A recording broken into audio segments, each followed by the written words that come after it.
تو یہ رات کو جو میٹنگ ہوئی، رات کو میں نے آپ کو بتایا کہ اڈیالہ جیل کی رات 2 بجے سیکیورٹی بڑھائی گئی اور کوئی افسران میں سے اٹھ کے وہاں گیا، اور پوری رات راول پنڈی کے اندر بھی ہلچل مچی ہوئی تھی، اور وہاں پر ایک الگ ریزلٹ سسٹم اور مینجمنٹ سسٹم چل رہا ہے۔ بہرحال اس ملک کے اندر بہت کچھ ہو رہا ہے۔ اب ہوا کیا ہے، کیسرا الہی، چودھری پرویز الہی کی اہلیہ جن کی ہزاروں کی لیڈ تھی، ان کو بھی ہرا دیا گیا اور ان کے ووٹ جلا دیے گئے، وہ تصاویر بھی سامنے آ چکی ہیں۔ پھر میاں علی اشفاق، عمران ریاض کے وکیل، وہ کہتے ہیں کہ اصل فارم 45 کی بجائے سادہ فارم 45 پر آر او سے زبردستی دستخط کروا کے ساری رات جعل سازی کی جاتی رہی۔ یہ بہت بڑا دعویٰ ہے۔ پھر شکست بھی بدترین، اسے نہ ماننے والے اس سے بھی بدترین شکست کا شکار ہوں گے، آپ مانیں یا نہ مانیں اس سے ذرا فرق نہیں پڑتا۔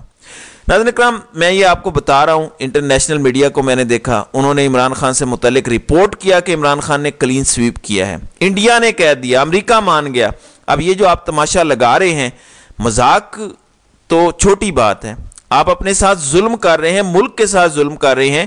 وہ انڈیا جو پاکستان کو فنا کرنے کا خواب دیکھتا ہے، اس کو کچھ بھی کرنے کی ضرورت نہیں ہے۔ ہمارے فیصلہ ساز جس راستے پہ چل پڑے ہیں، جس طرح پاکستان کا تماشا بنا رہے ہیں، آج جس طرح سٹاک مارکیٹ کریش کر گئی ہے، ہم جس طرح سے عدم استحکام کی طرف چل پڑے ہیں، ہم نے جو اینٹ رکھ دی ہے، ویسے تو پہلے ہی رکھ دی گئی تھی خرید و فروخت کر کے، رجیم چینج کر کے، آج اس کے آگے ہم نے بند نہیں باندھا، بلکہ اس سے بھی بڑی غلطی کر دی ہے۔ جو انڈیا اور ہمارے دشمن ہم سے چاہتے تھے، وہ ہم خود اپنے ساتھ کر رہے ہیں۔ اب ریحانہ امتیاز ڈار کہتی ہیں کہ ہم اپنی جیت کو اور سیالکوٹ کے باشعور عوام کے فیصلے کو تبدیل نہیں ہونے دیں گے۔ جو میری جیتی ہوئی ایم این اے کی سیٹ پر بیٹھے گا وہ یزید ہوگا۔ اب یزیدیت کا دور نہیں، حضرت امام حسین نے یزیدیت کو ہمیشہ کے لیے دفن کر دیا۔ جو اب یزید کے سامنے آیا، یزید بن کے سامنے آیا، سیالکوٹ کے عوام حسینیت کا جھنڈا لے کر اس کے خلاف اٹھ کھڑے ہوں گے، اور میرے لیے تو پورا پاکستان نکلے گا۔ میرا نتیجہ بدلا گیا تو میں سیالکوٹ کے یزید کا قبر کی دیواروں تک پیچھا کروں گی۔ پھر آج الیکشن کمیشن کے اندر بٹھا کے پریس کانفرنس کروائی گئی نگرانوں سے، وزیر داخلہ اور وزیر اطلاعات وہاں موجود تھے، ایک انتہائی متعصب اور ذہنی مریض حبوس سے بھرا ہوا شخص وہاں پہ گفتگو کر رہا تھا، اور اس نے کہا کہ ہماری نیت نہیں تھی، ہماری نیت میں کھوٹ نہیں تھا، ہم نے لوگوں کی زندگیوں کو بچایا ہے، اس لیے ہم نے انٹرنیٹ بند کیا، اور رزلٹ جو آ رہے ہیں بالکل ٹھیک آ رہے ہیں۔ تو انتہائی بے شرمی کے ساتھ جھوٹ بولتے ہوئے یہ پریس کانفرنس کی گئی۔ پھر منصور علی خان ابھی وہ کہتے ہیں کہ ابھی اس وقت استعفے آ رہے ہیں۔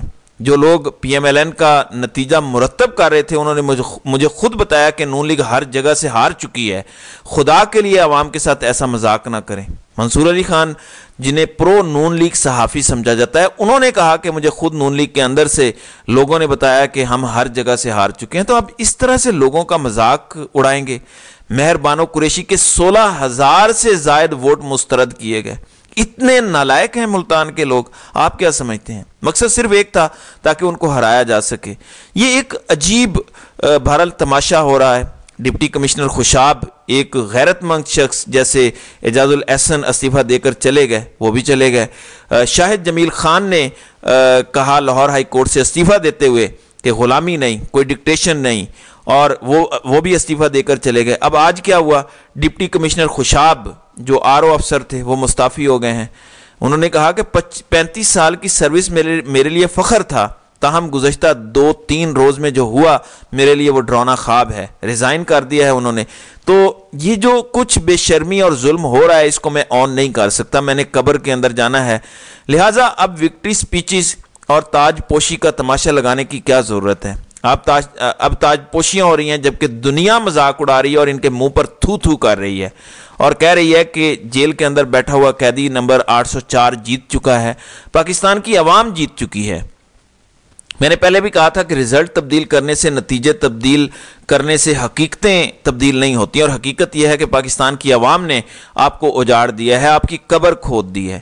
اب بہتر یہ ہے کہ آپ اپنے آپ کو مزید گندا نہ کریں، پاکستان کو مت توڑیں، اس حد تک نہ گریں، کچھ اپنا بھرم رہنے دیں، خطر کو یاد رکھیں، اور کچھ پاکستانی جو تھوڑی بہت آپ کی عزت کرتے ہیں ان کا مان نہ ٹوٹنے دیں۔ پہلے مان توڑے، بھرم توڑے، اب تھوڑی سی آنکھوں میں جو حیا باقی ہے وہ ختم نہ ہونے دیں۔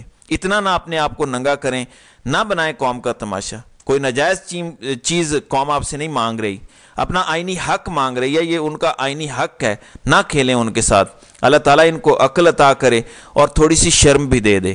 تو ناظرین کرام، آپ کی اس ویڈیو کے حوالے سے کیا رائے ہے؟ آپ اپنی رائے کا اظہار کامنٹ سیکشن میں ضرور کیجئے گا۔